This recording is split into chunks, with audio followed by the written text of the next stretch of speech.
Hi everybody, in this video I'm going to show you how to stencil with paint on your fabric. It's actually a really period technique where they would paint fabric for decorative purposes. You can use it to paint banners, to paint floor cloths, to decorate tents, or to decorate clothing. I'm actually going to use Chevalier Outfitters, I'm going to probably say this wrong, Triscale design here. This is what it looks like if it was printed out on a piece of paper. You'll receive in the kit the stencil along with the to-scale decorative drawing, just so that you have that for reference. It's just a piece of plastic that comes out of the kit and has the design on it.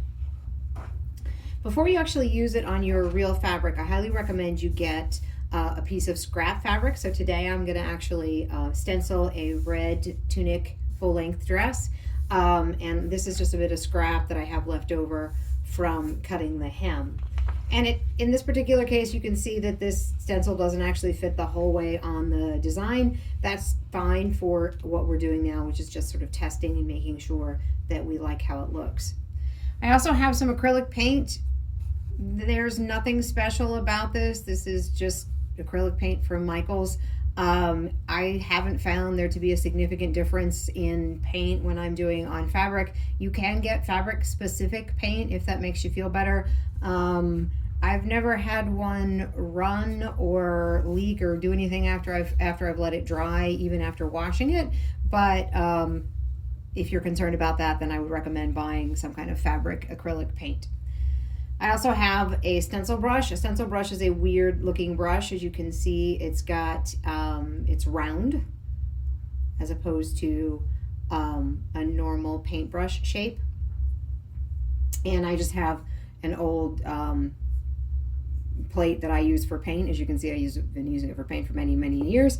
And I have put down some paper towels on my surface. You could put some paper down. You need to put something down to protect the surface, though this uses a small enough amount of paint that it generally doesn't transfer through, but that's one of the things that we're testing. So I've placed a small amount of paint on my paint tray, and I'm going to dip in the stencil brush. Now, one of the things about stenciling is I don't want a lot of paint to start. This is a low paint kind of thing. So after I stick it in, I'm actually just going to tap a little bit of the paint off. It is important to kind of hold down, especially these wiggly bits here in the middle are going to want to flop around. So I tend to hold them just kind of like this or in some other fashion. If you put tape down, of course, you will end up not having a good clean stencil.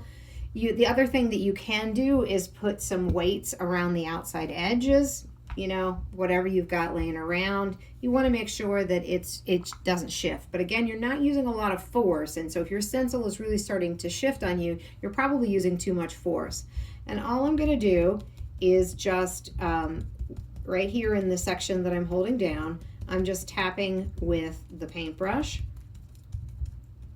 to get the paint in the middle here.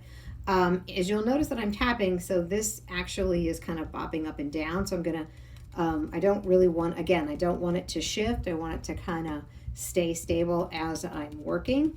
And all I'm doing is just lightly dabbing the surface to get paint on. I mean, it does mean that in some cases, since I want this to be kind of dark and crisp, that I will get multiple, or I will be going over the same spot multiple times.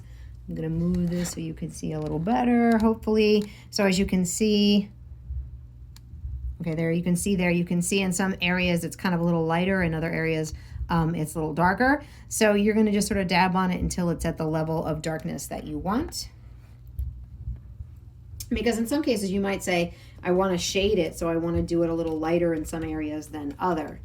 And you're going to keep moving around, and as I'm moving to a new area, again, I'm just sort of moving my hands to hold this down so that it doesn't shift. While I'm working that. And I'll continue to do that all the way around until I have the whole design, or at least enough of it. And when you're done, you're going to have something that looks like this. So again, nice, crisp, even edge. I do find that in between using the stencil, so if I was going to do this whole design on a piece of the full dress as opposed to just a test piece, I like to wipe them off in between. Just, again, it wipes off really easy. This is just a paper towel. It's not a big deal or anything special. Just because sometimes the paint sort of starts to kind of gather or sort of collect along the outside edges of it, and then that can get on the inside here, and you definitely don't want paint on the inside of your stencil. You want to make sure to keep that relatively clean. They do also wipe off very nicely with just a damp cloth. It's not a, just a little bit of water and again the paper towel, and you can kind of keep it clean. And this means you should be able to use this stencil for multiple uses. They're really, if you take care of them, they're really rather durable. I've had the same stencils kind of for years.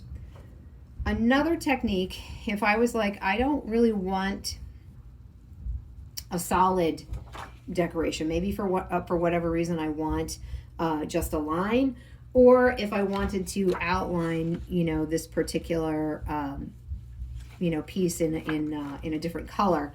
One of the things that I can do is I've just moved it over to another spot. This is actually a fabric ball and brush paint pen. They come in all kinds of different colors.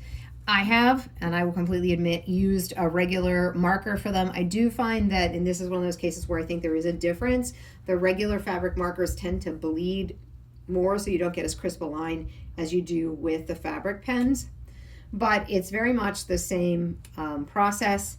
I'm holding this down, and then instead of filling in the whole design, I'm just sort of drawing right around the edge here. Again, this you do need a little bit more pressure down on the fabric because you don't want it to shift, but my paint pen is, quite frankly, actually dying a little bit.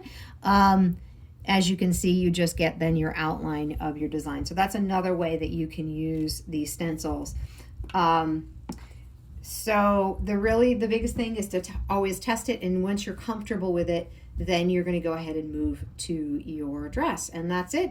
You can again decorate dresses, tunics, hoods, whatever you would like to make it look a little fancier and have kind of a nice personalization. Thanks so much.